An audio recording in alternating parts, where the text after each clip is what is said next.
Hi, my name is Jessica, and this is my media clip final project for the spring of 2021 for assessment in special education.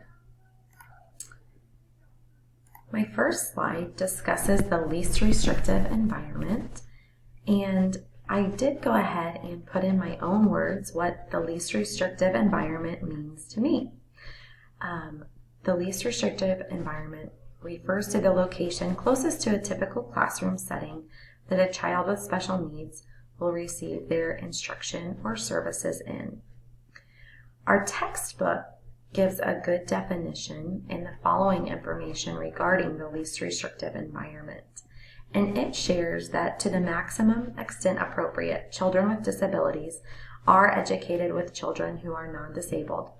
And special classes, separate schooling, or other removal of children with disabilities from the regular educational environment occurs only when the nature or severity of the disability is such that the education in regular classes with the use of supplementary aids and services cannot be achieved satisfactorily. And so from that huge bulk of information, it was really great, so I thought I wanted to include it. But what stands out to me is that when we're thinking about least restrictive environment, we're thinking about our children with disabilities being educated with children who are non-disabled to the maximum extent possible without interrupting the education of our child with disabilities and our non-disabled peers. So keeping them in the classroom, if possible, with added supports as needed. If that's not possible, then what environment can we provide that allows them to be among their peers? So thinking about the least restrictive environment, there are many service delivery options once a child is determined eligible for special education services. And I've listed a few of those options here on the screen, and I did go ahead and list them when we're thinking about least restrictive environment, from the least restrictive to the most restrictive. So first and foremost, a child can receive special education services while being in the regular education classroom, and we could just have some consultation happening. There doesn't have to be a special education teacher or para present.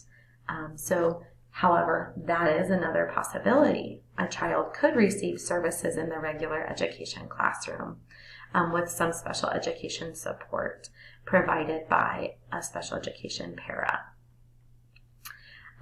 If education in the regular education classroom is not possible, we would then maybe look at a resource room type of setting. So that is a separate room where instruction can be provided by a special education teacher or a para. The last option that I listed is a self-contained special education classroom, and that is a more restrictive option for sure.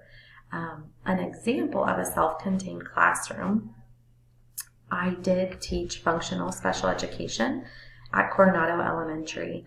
So I had students in grades 1st through 3rd that spent the majority of their school day in our classroom. We were separated from the regular education classrooms, but my students did have times where they went into a general education classroom or attended specials like PE or music with their peers or their general education peers. So again, this list is ordered from least restrictive to most restrictive and not a comprehensive list. There are other service options as well, but just some ideas to get us thinking about special education service delivery in the least restrictive environment. So when we're thinking about special education eligibility, we have to think about the assessment process, or how we determine if a child is eligible for special education services. And the first piece of that it's a pretty complex puzzle, is identification and referral. So identifying that we have a concern and referring that child to the special education assessment process. Once that referral has been made, there is a timeline that we must adhere to determine if they are eligible for services so that we can get those services started in a timely manner. And so to determine if a child is eligible, there will be several assessments that are completed. And once those assessments have been completed, that determination is made, whether they do qualify for special education or they don't. And if a child does qualify for special education, we start the program planning process, which is the third bullet on my list. And that means that we're going to develop an individual education plan for the student. And that will talk about the concerns that we have, their present levels of performance, what their services are going to look like, how often they're going to take place, and where. So kind of back to that least restrictive environment. Where are these services going to take place? Once we have developed the IEP and parents and team are in agreement, we're going to implement that plan and put it into place. And so after that program has been in place, we're going to continuously evaluate it because we know that development changes over time and our students' needs also change over time.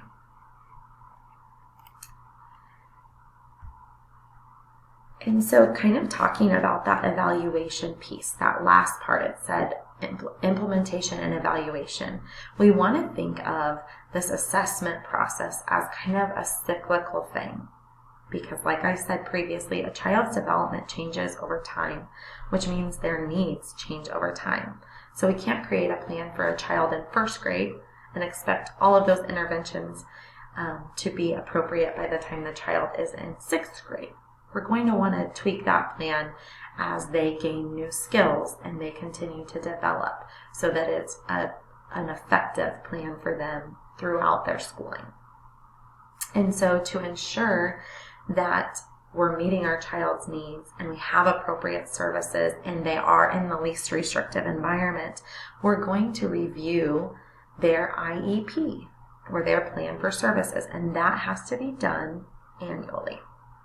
Now, my third bullet point, I'm going to jump down here. We don't have to wait for that annual review of the IEP to make changes. If our child has changed or their needs have changed and we want to tweak that plan, we can change the IEP at any time. Parents can request to change the IEP. Team members can also make that request.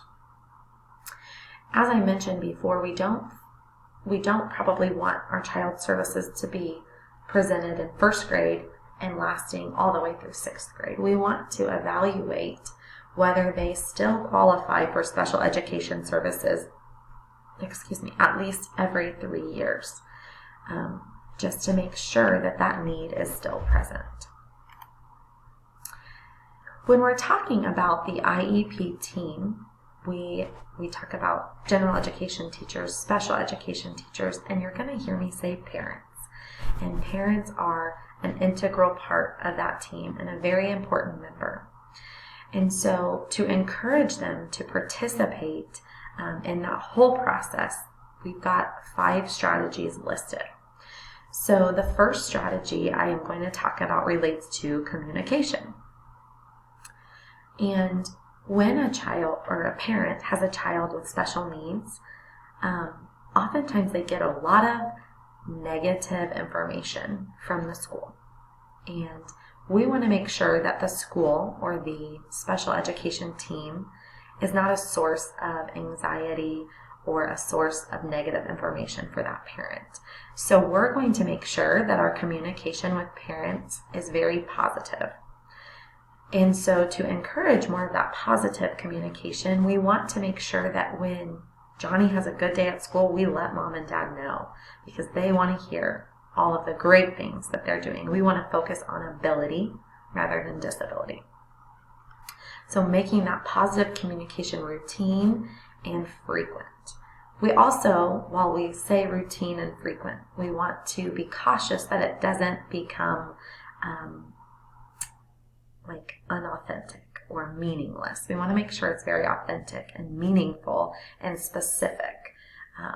So tell them why they had a good day or the specific action that you were just so proud of that day. And while we want to avoid negative communication, that can't always be the case. We have to communicate things that happen that need to be worked on. And so when we're talking with parents about negative communication, think about sandwiching that. Greeting the parent, being happy to see them, and then moving into what you want to work on, or maybe the event that happened that wasn't so great, but then ending with something a little positive so that they enter the interaction feeling good and leave the interaction feeling good. But we're still making sure that they know or are aware of things that maybe happened that weren't so great, or things that they could help their child with at home. And the second strategy that I'm going to share relates to kind of our commitment to parents as well. And when they're attending these meetings or any function for that matter, they might be feeling a little anxious or worried because they're not sure what's going to be said, and oh my goodness, we're going to get more bad news. So they've already kind of got themselves amped up. And imagine going somewhere when you're already feeling kind of stressed out and not knowing where you're going, who you're supposed to be meeting with, what room it's in. So making sure that we mark our entrances where parents are supposed to come into the building.